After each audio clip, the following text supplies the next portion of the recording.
Good morning, dear children. I, Mrs. Sonia Vadhwani, welcomes you all. Dear children, today we are taking your Science 2, chapter number 9, Environmental Management. In that, today is our topic is solid waste management. What is solid waste management? Many waste materials are generated through the various daily human activities. अब सभी को पता है कि हमारे घर से, आसपास से, काफ़ी जगह से काफ़ी सारा कचरा जो है डेली के डेली वो निकलता है. बहुत सारी एक्टिविटीज़ मीन्स कि किचन वेस्ट अलग होता है, हाउस होल्ड वेस्ट अलग होता है. तो this is called solid waste, है ना. ये जो भी किचन वेस्ट या हाउस होल्ड वेस्ट हमारा जो भी निकल रहा है वो किस फॉर्म में होता है? सारा के सारा solid waste form में. If these waste materials are properly disposed of, they can be a valuable source of energy. अगर हम ये सारा वेस्ट जो निकल रहे हैं उसे प्रॉपरली डिस्पोज ऑफ करें, मीन्स कि ऐसा वेस्ट जिसे हम रीयूज कर सकें, रिसाइकल कर सकें, रिड्यूस कर सकें, है ना. ये 3 मंत्र होते हैं जिसमें कि हमारा जो किचन वेस्ट है अगर हम उसे ना फेंकें, हम उसे अपने गार्डन में डाल देंगे तो as a best manure, best fertiliser का काम करेगा. देन कुछ पेपर्स वगैरह होते हैं उसे अलग से डिस्पोज करना चाहिए. प्लास्टिक होता है, प्लास्टिक बैग्स होता है जो कि ना रिसाइकल होता है ना रिड्यूस होता है, तो उन्हें अलग से डिस्पोज करना चाहिए. इस तरीके से जो है हमें जो है अपने में एक प्रॉपरली हैबिचुअल क्रिएट करनी चाहिए.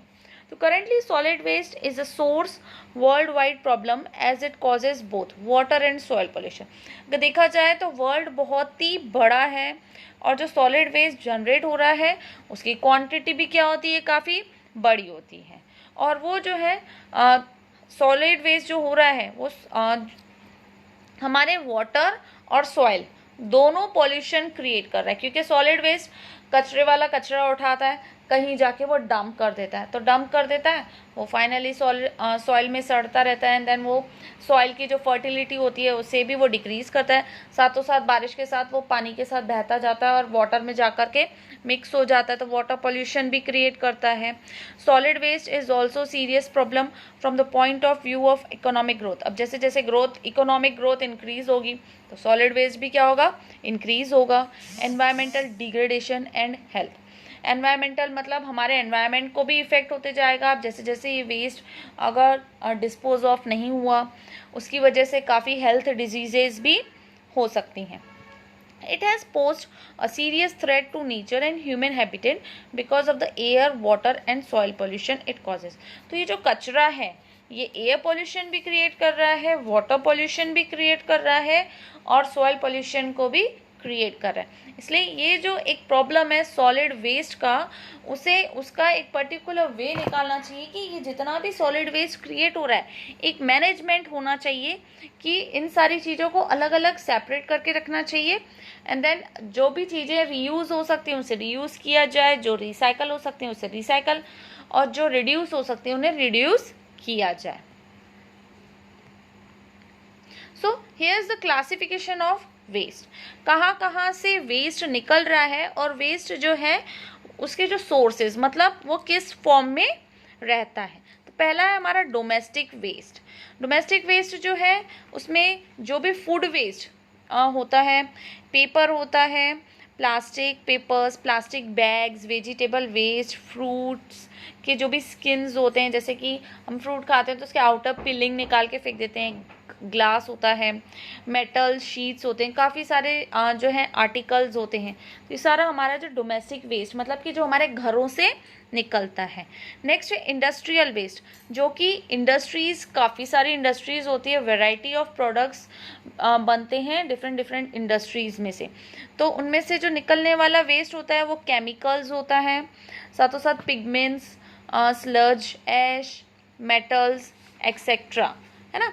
यानी काफ़ी सारे हार्मफुल चीज़ें जो होती हैं फैक्ट्रीज़ में यूज़ होती हैं, इंडस्ट्रीज़ में, वो सारी चीज़ें इंडस्ट्रीज से निकलती है. नेक्स्ट है हमारा हैजार्डियस वेस्ट, मतलब कि जो केमिकल्स होते हैं, मीन्स कि हार्मफुल केमिकल, जैसे हम बोलेंगे chemicals generated in various industries, radio active materials, explosives मतलब कि बम्स, इन्फेक्शियस मटेरियल्स, काफ़ी सारी चीज़ें ऐसी होती हैं जो इन्फेक्शियस होती हैं बट फिर भी बनती हैं और मार्केट में वो लॉन्च होती हैं। तो ये सारा जो होता है हमारा हैजार्डियस वेस्ट, काफ़ी जो हार्मफुल, एक टाइप का हम बोलेंगे काफ़ी हार्मफुल वेस्ट जो होता है। नेक्स्ट है हमारा फार्म गार्डन वेस्ट, जो कि हम लोगों के घरों में गार्डन रहता है, गार्डन नहीं भी रहता है तो हम लोग थोड़ा बहुत प्लांटिंग करके रखते हैं ट्रीज़, तो ट्रीज़ में से लीव्स, फ्लावर्स, है ना, इस तरीके की जो चीज़ें निकलती हैं उसे हम बोलते हैं फार्म वेस्ट या फिर गार्डन वेस्ट। जैसे कि leaves, flowers, branches of trees, crop residues like straw, है ना, अगर हम कोई क्रॉप लेकर आते हैं तो हम उसे पोकिंग करेंगे, सॉइल में डालेंगे तो उसमें से भी वेस्ट निकलता है। साथों साथ एनिमल यूरिन, अगर हम घर में कोई एनिमल का जो है एनिमल हमने पेट एज अ पेट उसको घर पे रखा है, देन उसका वेस्ट डंग।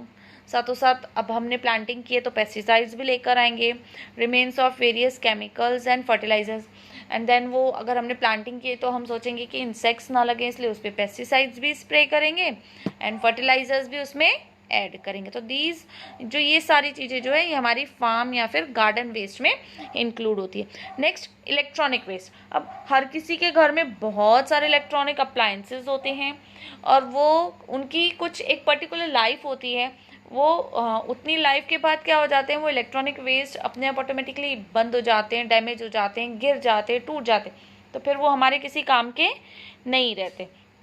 तो जैसे कि रहेगा नॉन फंक्शनल टीवी सेट, अब कोई टीवी है जो खराब हो गया, वो नहीं बन रहा, तो हम क्या करेंगे, उसको फेंक देंगे।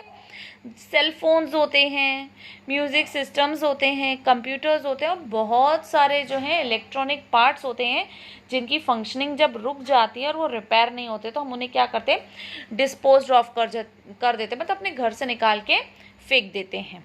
नेक्स्ट है बायोमेडिकल वेस्ट। अब बायोमेडिकल वेस्ट मतलब कि जो हॉस्पिटल से वेस्ट जो जनरेट होता है, उसमें जैसे कि बैंडेजेस होते हैं, ड्रेसिंग्स होती हैं, gloves, needles, saline bottles, medicine की इवन बॉटल्स होती हैं, टेस्ट ट्यूब्स होते हैं, बॉडी पार्ट्स होते हैं, ब्लड, जैसे कि ब्लड टेस्ट के लिए हम कोई भी जाते हैं, बॉडी टेस्ट करवाते हैं तो ब्लड सैंपल लिए जाते हैं, देन वो सैंपल जितने की नीड होती है वो करते हैं, बाकी का जो भी ब्लड एक्स्ट्रा होता है वो सूख जाता है तो उन्हें फेंक देते हैं, है ना। From clinics, hospitals, blood banks and laboratories.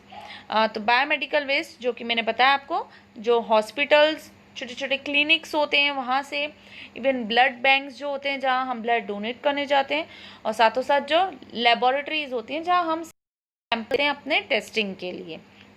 तो ये सारा वेस्ट जो है हमारा बायोमेडिकल वेस्ट में इंक्लूड होता है। नेक्स्ट है urban waste. Urban waste means कि जो टाउन्स या फिर हाउसेस या फिर इंडस्ट्रीज़ या फिर ऐसे वर्किंग साइट्स होती हैं जहाँ घर वगैरह बनते हैं, या फिर मार्केट्स होते हैं जहाँ सब्जियाँ और सारी चीज़ें मिलती हैं, उन्हें हम बोलते हैं अर्बन वेस्ट। अब waste generated through household industries, जैसे कि मैंने बताया industries, household and large commercial and industrial establishment, carry bags, even जो हमारे कैरी बैग्स, जैसे आजकल तो कैरी बैग्स का यूज़ बंद हो गया बट पहले तो कैरी बैग्स काफ़ी मिलते थे, then glass, metal pieces and rods, threads, rubber, paper, cans from shops, vegetable, meat markets, construction waste, etc. These are known as urban waste। जैसे मैंने बताया कि आपको जो कि घर से निकलता है, इंडस्ट्रीज से निकलता है और मार्केट वगैरह में भी, या फिर वर्किंग साइट्स होती हैं कंस्ट्रक्शन की, वहाँ से जो वेस्ट, ये सारी जो चीज़ें वेस्ट जनरेट होता है उसे हम बोलते हैं अर्बन वेस्ट। नेक्स्ट है हमारा रेडियो एक्टिव वेस्ट। अब radio active materials like strontium 10, अब रेडियो एक्टिव एलिमेंट्स होते हैं जिसमें हमारा होता है strontium, cerium, barium and heavy water etcetera, generated from atomic energy plants, uranium mines, atomic research centres, nuclear weapon testing sites, ये जो होते हैं जहाँ न्यूक्लियर वेपन्स बनते हैं या फिर रिसर्च सेंटर्स होते हैं, तो ये सारा जो वेस्ट वहाँ पे तैयार होता है, जो कि जो चीज़ें तैयार होती हैं उनके बाद जो वेस्ट बच जाता है उस वेस्ट को हम बोलते हैं radio active waste.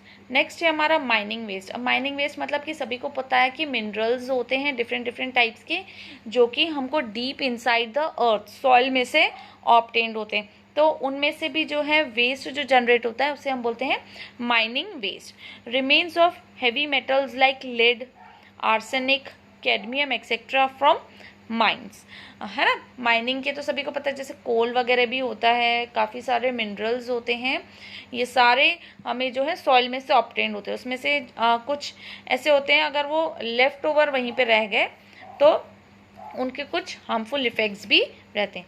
So dear children, आज हमने सॉलिड वेस्ट मैनेजमेंट के बारे में पढ़ा कि सॉलिड वेस्ट मैनेजमेंट जो है, सॉलिड एक्चुअल में वो वेस्ट जो है कहाँ से निकल रहा है और उसे जो है एक पर्टिकुलर वे से डिस्पोज करना चाहिए।